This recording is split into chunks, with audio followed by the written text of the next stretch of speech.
Hola, Ofir, ¿cómo estás? Miraba para arriba, así como, ¿será? Deme aquí. Bien. Bueno, por lo menos estamos lo importante. No. Pero es que te vi llegar, por eso lo dije. Ya, chicos, comencemos. Vamos a orar para que después también los niños, los juveniles, Julián, puedan ir a sus clases también. Señor y Padre Celestial, gracias por este día que tú nos das, por poder estar aquí, apartando este tiempo, esperando, Señor, oír tu palabra.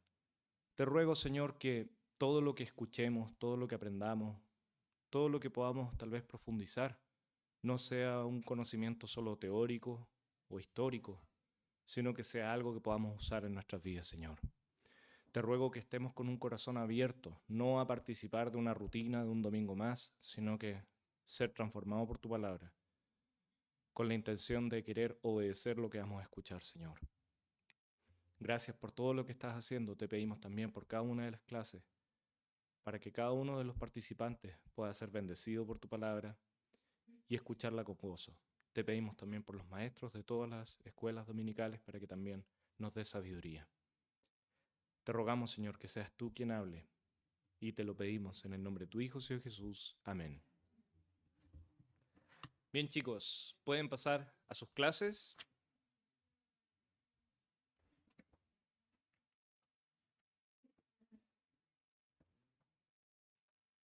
Yo voy a poner cronómetro, si no me conocen.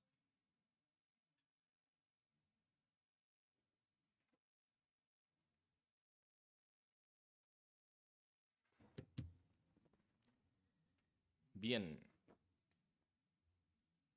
¿Se acuerdan de lo que estuvimos viendo la semana pasada? La semana pasada, el Cris hizo una clase, pero magistral, ¿cierto? Yo no. No, pero, ¿se acuerdan lo que estuvimos viendo, aprendiendo? Ya les voy a dar una pista. Habló un poco de la sociedad, cómo se componía la sociedad de los judíos en términos religiosos y políticos. Ahí hay una pista. ¿Se acuerdan?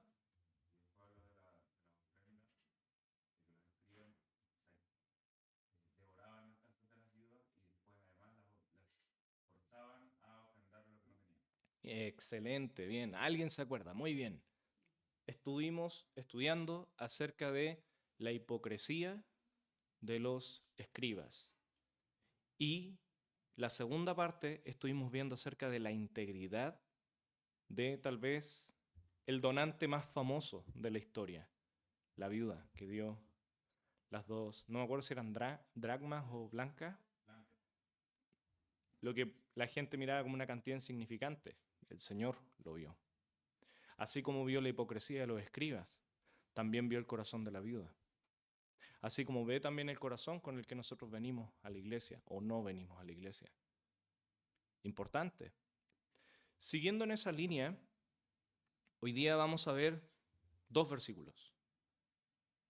Porque, sinceramente, cuando estaba estudiando esto, a medida que iba estudiando un poco esto, iba profundizando, me di cuenta de la cantidad de significado que hay en estos dos versículos. Hay tantas cosas que podemos aprender. Como es escuela dominical, voy a tomarme también algunas licencias para hablar un poquito de historia, que creo que es importante saber. Yo sé que nos gusta como qué dice el versículo, cómo lo aplico a mi vida, pero la Biblia es mucho, mucho más. También es importante para conocer nuestro Dios, lo que dice su palabra, saber las cosas que estaban pasando en ese momento, por qué ciertas expresiones que se decían tenían tanto peso, o las cosas que Jesús decía generaba tanto rechazo en la época. Entonces, vamos a bucear de una forma un poco más profunda y vamos a estudiar acerca del templo. Y obviamente también vamos a sacar un par de verdades para nuestra vida. Entonces, les voy a pedir que, Rafael, ¿puedes leer Lucas 21, versículos 5 y 6? Le voy a pedir también a Andrés si puede estar leyendo Mateo 24, versículo 1 al 2, y le voy a pedir también a Patti Guerra, ¿puedes estar leyendo Marcos capítulo 13, versículo 1 y 2?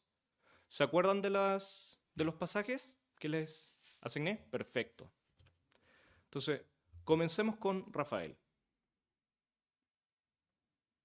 Jesús predice la destrucción del templo, y a unos que hablaban de que el templo estaba adornado de hermosas piedras y ofrendas votivas dijo: en cuanto a estas cosas que veis, días vendrán en que no quedará piedra sobre piedra que no sea destruida. Jesús hablando y haciendo una profecía con respecto al templo. Dice, y unos que hablaban. ¿Quiénes son estos que hablaban? Andrés, ¿puedes leer, por favor? Cuando Jesús salió del templo y se iba, se acercaron sus discípulos para mostrarles los edificios del templo. Respondiendo a él, les dijo: ¿veis todo esto? De cierto os digo que no quedará aquí piedra sobre piedra que no sea derribada. ¿Quién estaba hablando? Los discípulos. ¿Ven? Es importante no solamente quedarse con lo que dice un evangelio. Comparemos. No es que un evangelio cuenta una historia y otro evangelio cuenta otra historia diferente, no. Es una historia mirado desde distintas perspectivas. A veces pensamos, ¿por qué voy a leer la misma historia 4 veces? Son 4 evangelios, cuentan 4 veces la misma historia. Porque está lleno de colores, está lleno de información. Algunos se enfocan en detalles sutiles, más íntimos, otros en cosas más generales, históricas. Otros se enfocan en cosas más teológicas y profundas. Es enriquecedor poder ver estas distintas versiones. Patti, por favor. Capítulo 13, versículo 1 al 2. Saliendo Jesús del templo, le dijo uno de sus discípulos: Maestro, mira qué piedras y qué edificios. Jesús respondiendo le dijo: ¿ves estos grandes edificios? No quedará piedra sobre piedra que no sea derribada. ¿De dónde estaba saliendo Jesús? El templo. Del templo. Aquí tenemos otro nuevo elemento. ¿Se fijan? Tenemos Jesús hablando y profetizando acerca de la destrucción del templo. Pero no sabemos con quiénes les estaban hablando. En Mateo podemos ver, eran los discípulos que estaban conversando con él. Pero aquí ya tenemos más información, esto era en la tarde, tarde ya empezando a anochecer, ya se había acabado el día propiamente tal. Y estaba solo con sus discípulos cuando él venía saliendo del templo y ahora tenemos más información. Es una conversión privada. No es que él estaba en el templo diciéndole a toda la gente, ven este templo, no quedará piedra sobre piedra, como a veces yo lo he visto en algunas películas. No, estaban ya caminando de vuelta. Chiquillos, vámonos para la casa, ya se está haciendo tarde. Jesús solía sentarse en el templo. Recuerden que según la cultura hebrea, cuando alguien se sentaba delante de la gente es porque era una señal de autoridad. Cuando un maestro iba a enseñar, se sentaba. Nosotros hacemos todo lo contrario, el que predica se para y ustedes se sientan. Aquí sería al revés. ¿Hagámoslo? No. Pero voy a tener 1 hora y media parado. No. Perdón, no. Yo sé que está repetido el chiste, pero nunca falla. Ya. El tema es ese, que es como interesante. Jesús enseñaba en el templo. Y él, cuando ya el día se estaba acabando, se paraba, se iba junto con sus discípulos, no con la gente que le enseñaba solamente, sino que se iba con sus discípulos y regresaban. Y ahí es donde me encanta esta escena porque es como, no sé, es como tan lindo ver a los discípulos como saliendo después del día diciéndole como, oye Jesús, qué increíble este templo, como, ¿te has fijado en esto y en esto otro? Mira, cuán grande es. Y Jesús no niega lo que ellos están diciendo, como que le dice, sí, en efecto, como es un templo impresionante. Entonces ahí vemos como conversaciones cotidianas que Jesús tenía con sus discípulos. Lo encuentro bonito. Pero él incluso aprovechaba esas instancias para enseñar y les reveló algo que nadie sabía. Les dijo, chicos, como aprovechen, mírenlo bien, porque no quedará piedra sobre piedra. No pasará esta generación. Entonces, contexto de este pasaje. Estamos en la última semana de Jesús. Él ya está en Jerusalén. Ya sabemos que Jesús fue a Jerusalén, lo estuvimos viendo desde Jericó, ¿se acuerdan? Con Zaqueo caminando hacia Jerusalén, ya entró a Jerusalén, estamos en Jerusalén. Significa que esta es la última semana de ministerio del Señor. Y Él aprovechó esa semana para ir al templo a enseñar. Por eso es que va a ser muy recurrente que en esta semana veamos que Jesús iba al templo, iba al templo, iba al templo y enseñaba. A eso fue. Aprovechó esa semana al máximo. Pero bueno, hablemos un poquito, estamos hablando del contexto, como podemos estar un poco tal vez perdidos.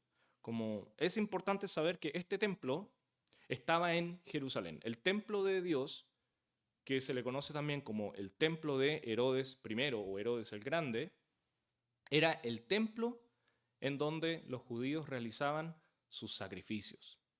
Se celebraban distintas cosas. Vamos a hablar un poquito más de eso. Entonces, era un lugar importante. Jesús no iba a cualquier lado, iba al lugar más importante de la ciudad. Y desde ahí enseñaba. Él hacía esto de día, como lo habíamos mencionado. Y tenemos aquí un pasaje que nos muestra esto de que Jesús realmente iba a este lugar y enseñaba. Ahora, ir al templo igual no era tan, ¿cómo decirlo así? Como no era cualquier cosa, era prácticamente un evento. El templo no estaba ahí escondido entre medio de la ciudad, el templo estaba en la cima. Recuerden que Jerusalén es una ciudad construida sobre un monte. Y en la cima de este monte, el monte Moriah, es donde... ¿les suena el monte Moriah? Donde Abraham estaba dispuesto a ofrecer a su hijo Isaac como sacrificio. Fue en ese monte. Ahí donde Abraham dijo, Jehová Jireh, Dios proveerá. Ahí construyó su templo, donde se ofrecen sacrificios. Entonces, donde Abraham iba a ofrecer a su hijo de sacrificio y Dios le dijo, no, yo pondré el sacrificio. Ahí es donde hay un templo, donde está el templo en los días de Jesús. Interesante dato geográfico. Bueno, volviendo a la idea de que Jesús enseñaba en el templo, para que me crean, vamos a Mateo 26.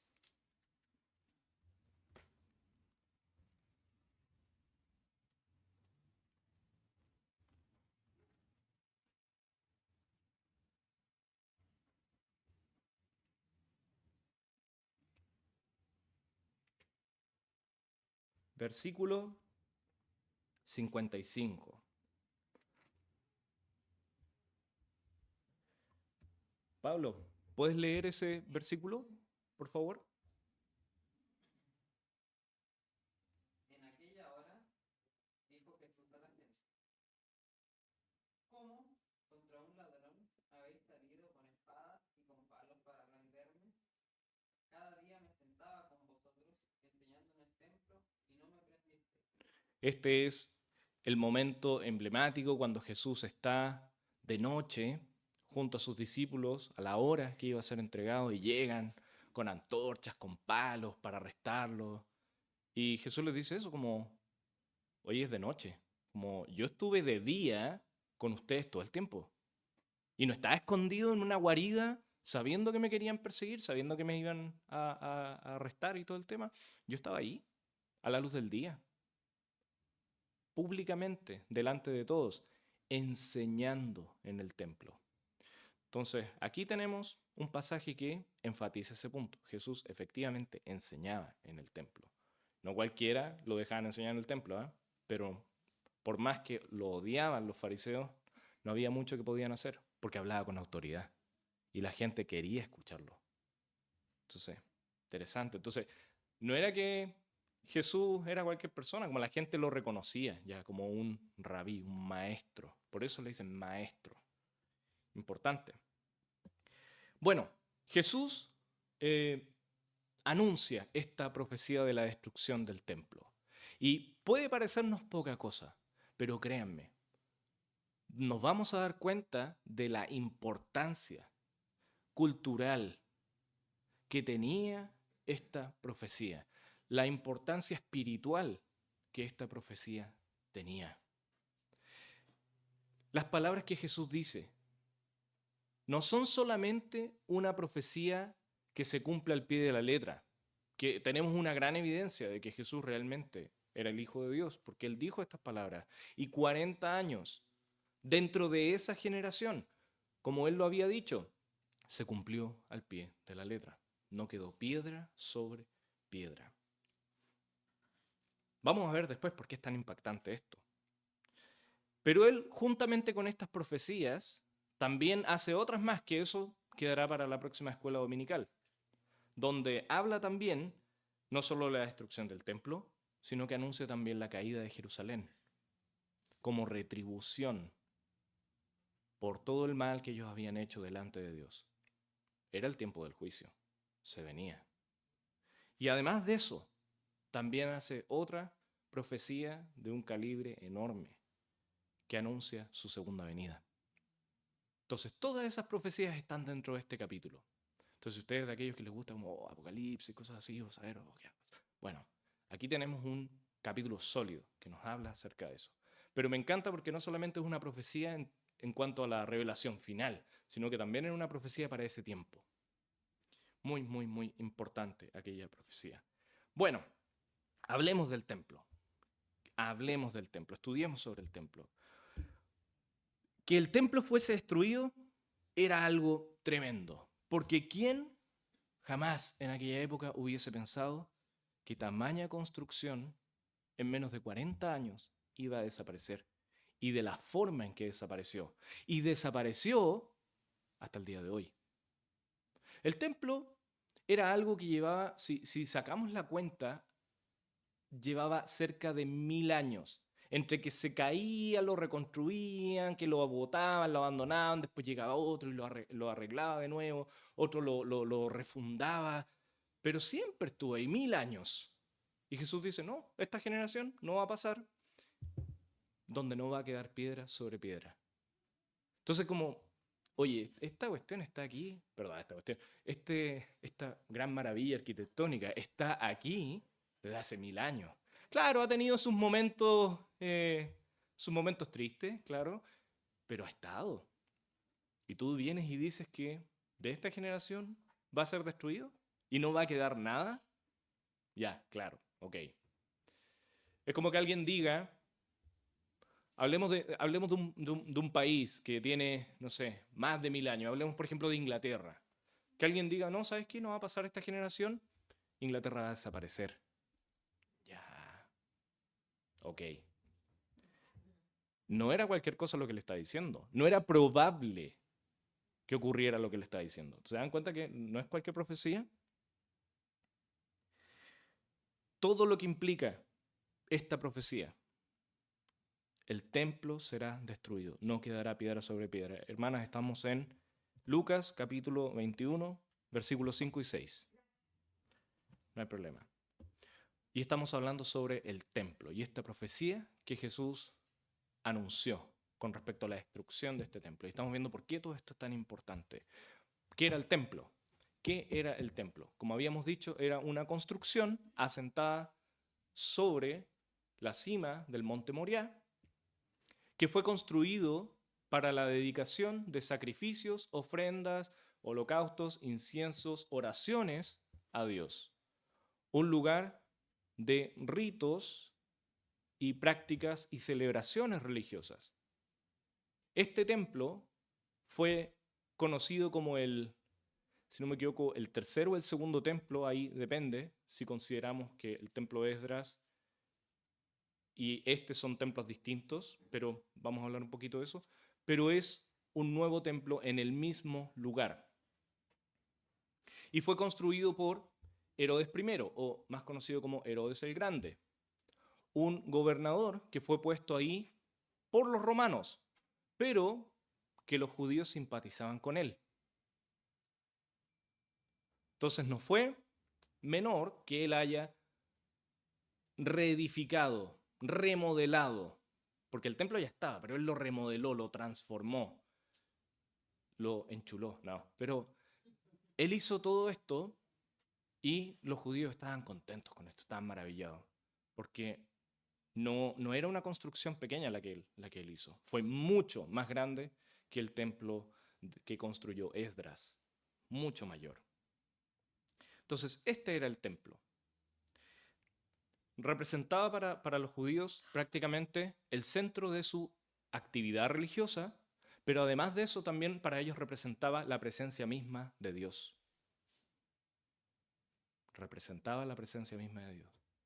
Entonces, que Jesús haya dicho, no va a quedar piedra sobre piedra, era fuerte, era fuerte. No es como que, no sé, a nosotros se nos caiga la torre Entel. Se fijan como, sí, pena, pero ya, bueno. Sí, pero aquí estamos hablando de la presencia de Dios misma. ¿Se fijan? La historia, la identidad de ellos. ¿Tenía importancias religiosas? Claro que sí. Como habíamos dicho, era el centro espiritual del judaísmo. Era el lugar más sagrado para ellos, porque ahí consideraban que estaba la presencia divina del Señor. Hablamos de las actividades, sacrificios, holocaustos, ofrendas, inciensos, oraciones, donaciones, todo eso se hacía ahí. Y ahí es donde ellos seguían al pie de la letra sus leyes y tradiciones. Y además era un lugar de enseñanza rabínico. Entonces ahí la gente iba a aprender acerca de Dios. Inicialmente eso no está mal. El problema es que torcieron las enseñanzas para acomodarlas a su propia sabiduría, para hacerse más grandes ellos y jactarse de su conocimiento. Y finalmente todo eso se desvirtuó. Y eso es lo triste. Algo importante como el templo estaba totalmente desvirtuado, corrupto, vano. Se llevan a cabo también las celebraciones. La Pascua, la famosa Pascua, donde toda la gente viajaba a Jerusalén para celebrar la Pascua, era por el templo. No viajaban a Jerusalén porque era bonito, porque había espacio para hacer un buen asado. No, era porque ahí estaba el templo. Y ahí iba a entrar el sumo sacerdote una vez al año para ofrecer sacrificio por él y por los pecados de todo el pueblo. Era el evento en el templo. Y viajaban de todos lados de Israel y de varias naciones, los que estaban en otros lugares también. Porque no habían judíos solo en Israel, habían judíos en todas partes. Ahí iban al templo. Era tan importante que los judíos incluso juraban por el templo, casi como que fuera un dios. Si nosotros vamos a Mateo 23, si quiere vaya, si no se queda ahí, no hay problema, yo igual lo voy a leer. Y vemos el versículo 16. Jesús los reprende y les dice, ay de vosotros guías ciegos que decís, si alguno jura por el templo no es nada, pero si alguno jura por el oro del templo es deudor.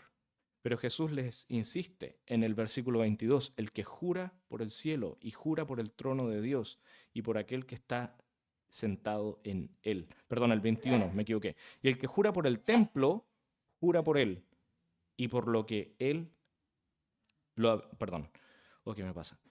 Vamos de nuevo. Ay de vosotros guías de ciegos que decís, si alguno jura por el templo no es nada.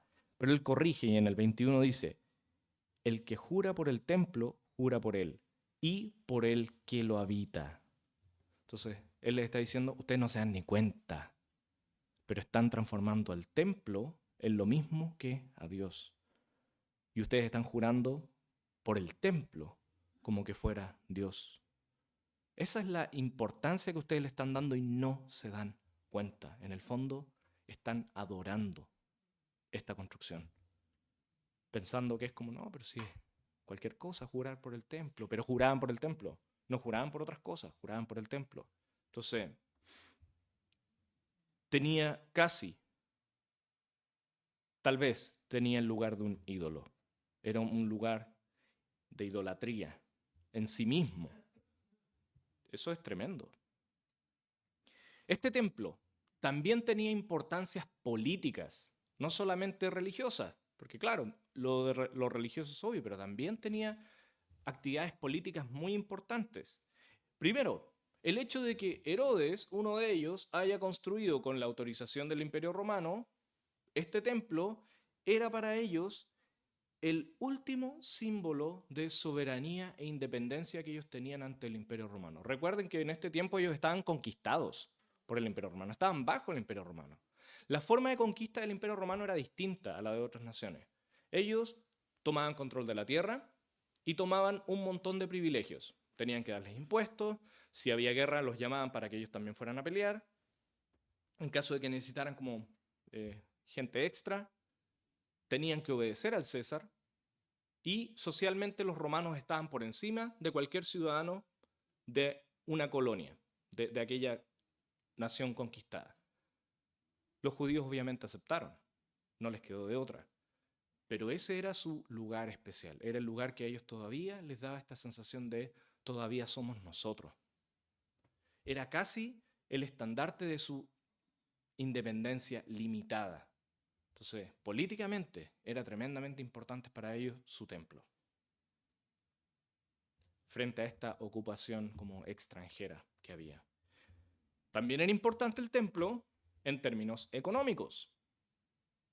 Era muy importante para la economía el templo. Bueno, seguramente atraía un montón de turismo de ese siglo, pero la gente peregrinaba solo por eso. Entonces, la gente que tenía hostales se beneficiaba mucho de eso, porque sabían que en ciertas fechas mucha gente iba a venir. Entonces, los lugares que estaban cerca al templo la hicieron de oro. Tenían un lugar con mucha plusvalía. Entonces, económicamente los beneficiaba, pero no solamente en eso. Albergaba un mercado sumamente importante, donde se realizaban muchas actividades comerciales. Se cambiaba dinero. Recuerden que venían de todas partes del mundo, entonces era importante tener monedas de cambio. Tenían también cobradores de impuestos. ¿Se acuerdan que muchos se sentaban en las escaleras, en las escalinatas del templo? Frente al templo, cobraban impuestos, estos publicanos. Ahí estaban, movían mucho dinero, no era poco. También vendían animales y otros objetos para el culto y el servicio y sacrificios a Dios. ¿Se acuerdan que Jesús cuando ve todo eso se indigna? Ahí tenemos también en Mateo 21, versículo 2, cuando él dice: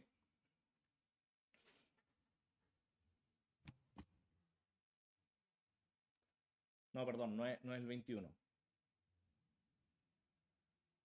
Bueno, perdón, anoté mal la cita, pero ustedes se acuerdan de ese pasaje, lo vamos a buscar después, ¿ya?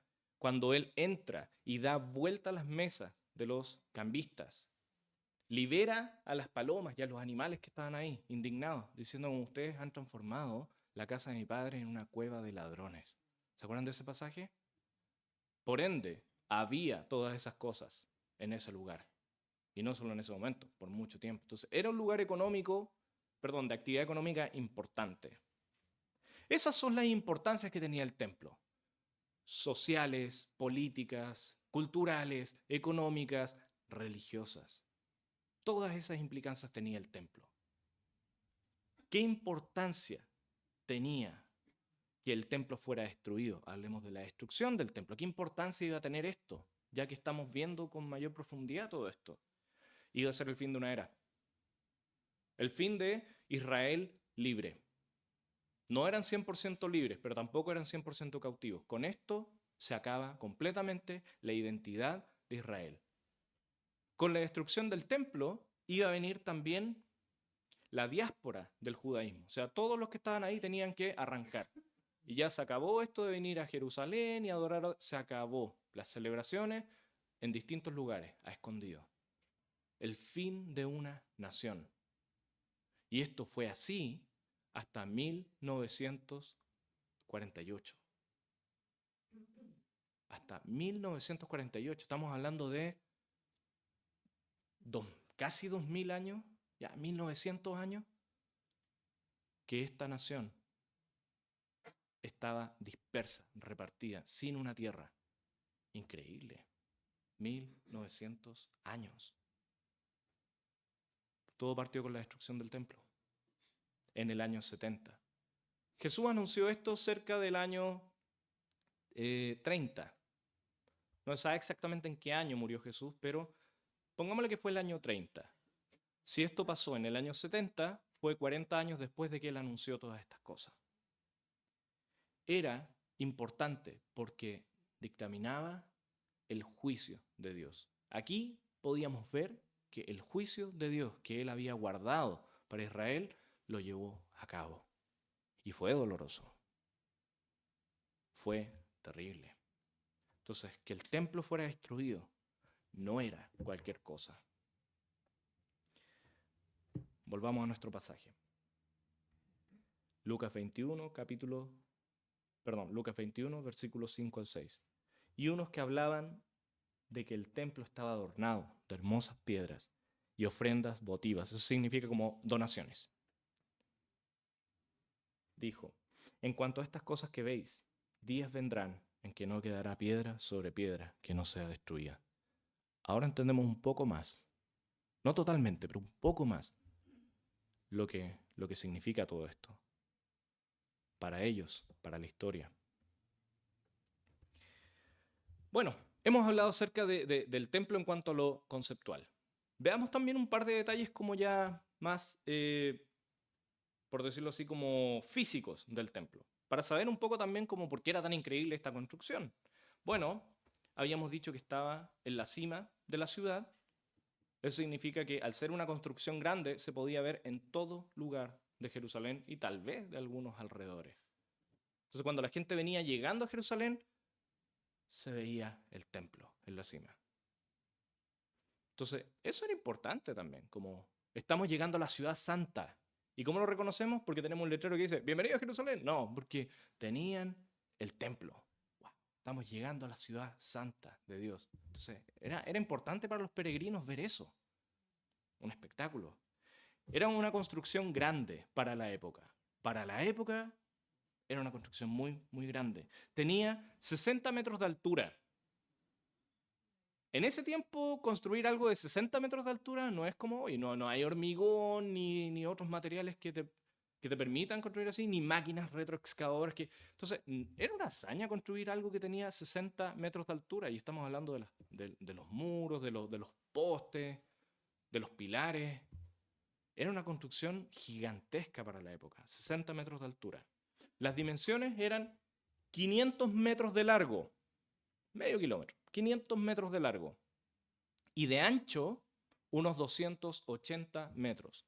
Entonces estamos hablando de, no sé, unas 4 canchas de fútbol, una cosa así, de construcción. No era algo chico. Y la clase pasada, el Cris estuvo hablando acerca de el patio de las mujeres, ¿se acuerdan? Habían varios patios, estaba distribuida en distintas áreas. El templo, si lo imaginamos como un perímetro, estaba rodeado por algo que se llamaba el patio de los gentiles. Después había murallas altas. En este lugar que era abierto, que era parte del templo, era donde los gentiles que creían en Dios, los que eran devotos, podían llegar. Ahí era donde se encontraban los cambistas, los cobradores de impuestos. En este lugar era la única área que ellos tenían permitido poder ir con sus ofrendas, aquellos que eran devotos de Dios, aún siendo extranjeros o gentiles, y podían ofrecer sus sacrificios a Dios.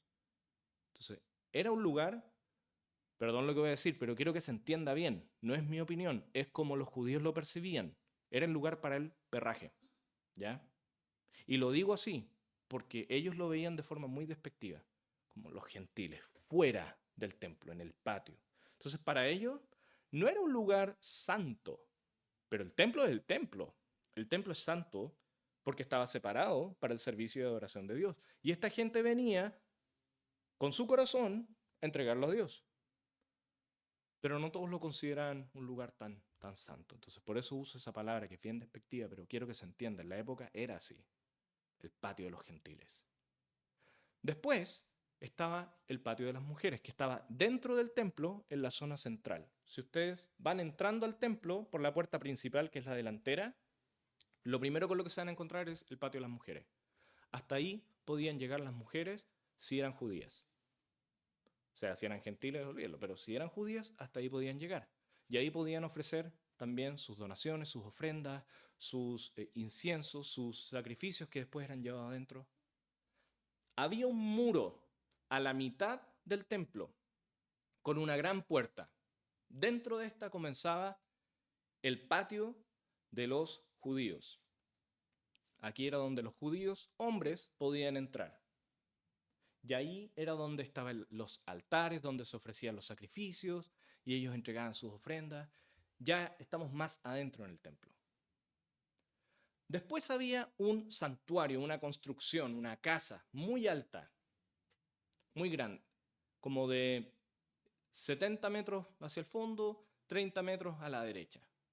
Ese era el santuario, en donde tenemos el lugar santo. Aquí ya no importa si eres hombre, si eres judío, no podías entrar, porque era un lugar exclusivo para los sacerdotes. Ahí era donde encontramos ya por ejemplo, la menorá, los utensilios ya religiosos que se utilizaban en celebraciones, todos esos objetos que eran sagrados para ellos estaban guardados ahí, en el lugar santo. Dentro del santuario, en el lugar santo, al fondo había una habitación que tenía un velo. Ya saben de qué estamos hablando algunos. Este era conocido como el lugar santísimo. Tenía unas dimensiones de 10 metros por 10 metros. No era tan grande. Y allí era donde alguna vez estuvo el arca. Para ese entonces, en los tiempos de Jesús, muy probablemente el arca ya no estaba. Pero alguna vez estuvo ahí. Y en ese lugar ni siquiera los sacerdotes podían entrar. ¿Quién podía entrar? El sumo sacerdote una vez al año. Y era un evento que él entrara ahí y que saliera con vida. Entonces, ese era el templo. Todas esas cosas tenía. Entonces, era una construcción impresionante. La decoración, porque ellos estaban tan asombrados. Se cuenta, según algunos historiadores, que la construcción del templo en su mayoría era de roca y mármol. Mármol fino. Estamos hablando de unas piezas de mármol que tenían 1,80 m de altura. O sea, conseguir un poco de mármol está bien, pero conseguir láminas o bloques de casi 2 metros no era barato. Era extremadamente caro y transportarlo. El mármol es delicado. Entonces, no era cualquier cosa. Entonces, era una construcción finísima. Para más remate, el templo estaba enchapado en muchas partes, en las cornisas, en los bordes, los techos, de oro puro. Tenía láminas de oro en las partes altas del templo, en los postes, en los bordes, en los dinteles de la puerta. Tenía oro por todos lados. Cuentan también estos historiadores que cuando el sol salía y daba al templo, resplandecía de una forma tan fuerte que la gente no podía mirar el templo porque si no se quemaba la vista. Así resplandecía el templo, con sus paredes blancas por el mármol. Entonces la gente que venía de lejos le daba la impresión que el monte estaba nevado, porque veían una construcción blanca y reluciente. Debió haber sido algo impresionante. Tenía también grabados por todos lados, grabados sobre el mármol, hecho por artesanos. Distintos diseños y patrones con iconografía judía. Y además de eso tenía pinturas en fresco. ¿Usted sabe lo que son las pinturas en fresco? Por ejemplo, como la Capilla Sixtina, donde está esto de Adán con Dios que pintó Miguel Ángel en el techo de la Capilla Sixtina. Eso es un grabado en fresco, es pintura que se mezcla con cal, entonces cuando se seca es parte del muro. No es que se pinta encima del muro, es parte del muro. Entonces eso perdura por siglos. Por siglos. Ese tipo de pinturas tenía el templo. Entonces, no es una exageración decir que fácilmente pudo haber sido considerada una de las maravillas del mundo antiguo.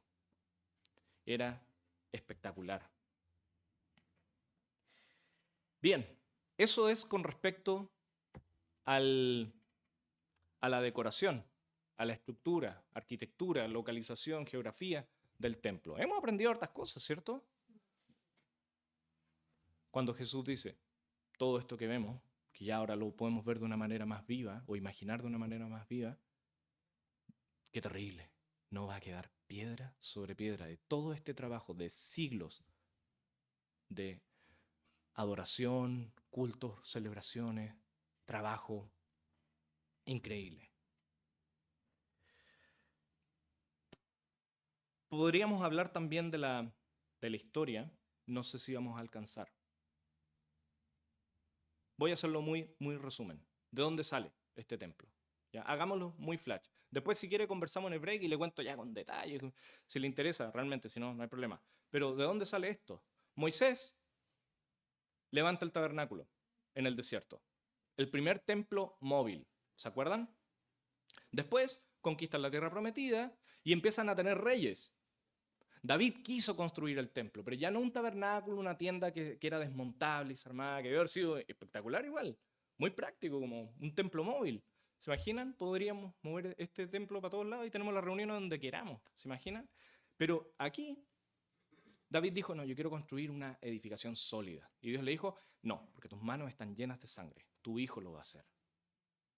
Y Salomón construyó el primer templo. Esto fue en el año aproximadamente 950 a.C. Lo del tabernáculo fue en el 1440, pero esto fue en el año 950 a.C., muchos años antes de Jesús. Este fue el templo que se estuvo demoliendo, reconstruyendo en el mismo lugar una y otra vez hasta los tiempos de Jesús. Por eso hablamos de 1000 años.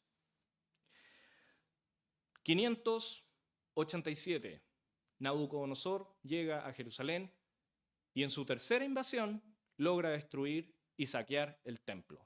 Pero quedan las ruinas del templo, no está 100% destruido. 587 a.C. Nabucodonosor saquea, vacía el templo. En el año 515 a.C., nos estamos acercando, vamos, de a poquito llegando a los tiempos de Jesús.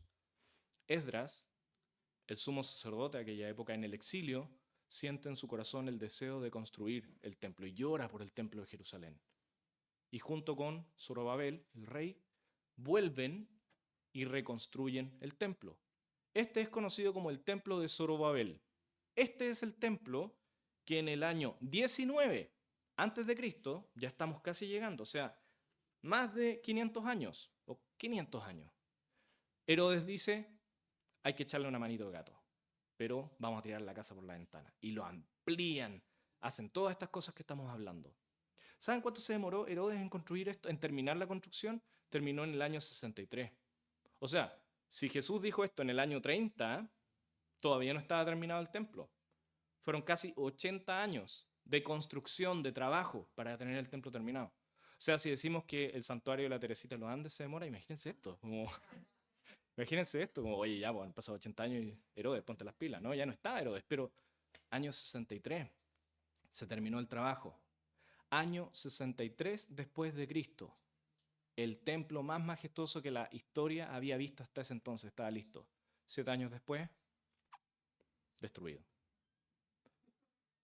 7 años después de tanto trabajo, duró 7 años, fue destruido. En el año 70 por el emperador Tito.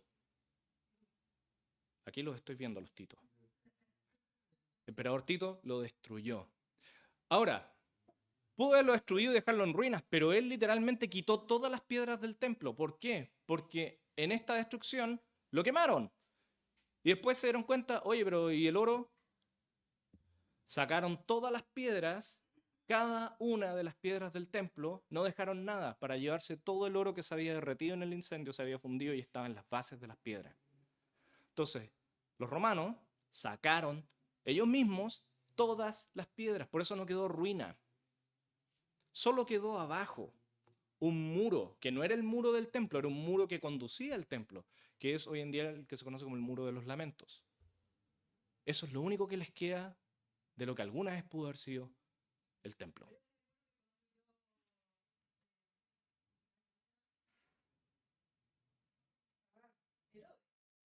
Sí. Tengo entendido que sí. Que sí. No, pero el templo en sí mismo no quedó nada. Entonces la profecía de Jesús se cumple al pie de la letra. Eso es la historia. Hoy en día, ¿qué hay? Si uno va al monte Moriah, ¿qué hay hoy en día? Hay un montón de construcciones musulmanas. Ya no quedaban hebreos. Entonces, los musulmanes construyeron. Ya ahora hay cosas como, por ejemplo, el Domo de la Roca, está la mezquita de, lo anoté por aquí, de Al-Aqsa, y están hasta el día de hoy. Pero de lo que alguna vez fue el Templo de Jerusalén, nada. ¿Qué importancia podemos sacar de esto? porque hemos hablado hartas cosas de esto y con esto ya estoy terminando. En Mateo capítulo 26, versículo 61, Jesús les quería hablar de otro templo, de sí mismo. Y dijo, este templo lo destruyo y en 3 días lo vuelvo a reconstruir, hablando de sí mismo. Los judíos no entendían de qué estaba hablando, pensó que estaba hablando del templo. Una de las acusaciones que le hicieron a Jesús fue como, él dijo que él va a destruir el templo. Jesús estaba hablando de sí mismo. Y en Mateo capítulo 12, versículos 5 a 6, y este sí quiero que me acompañen, por favor. Y con esto terminamos. Mateo capítulo 12, versículos 5 al 6.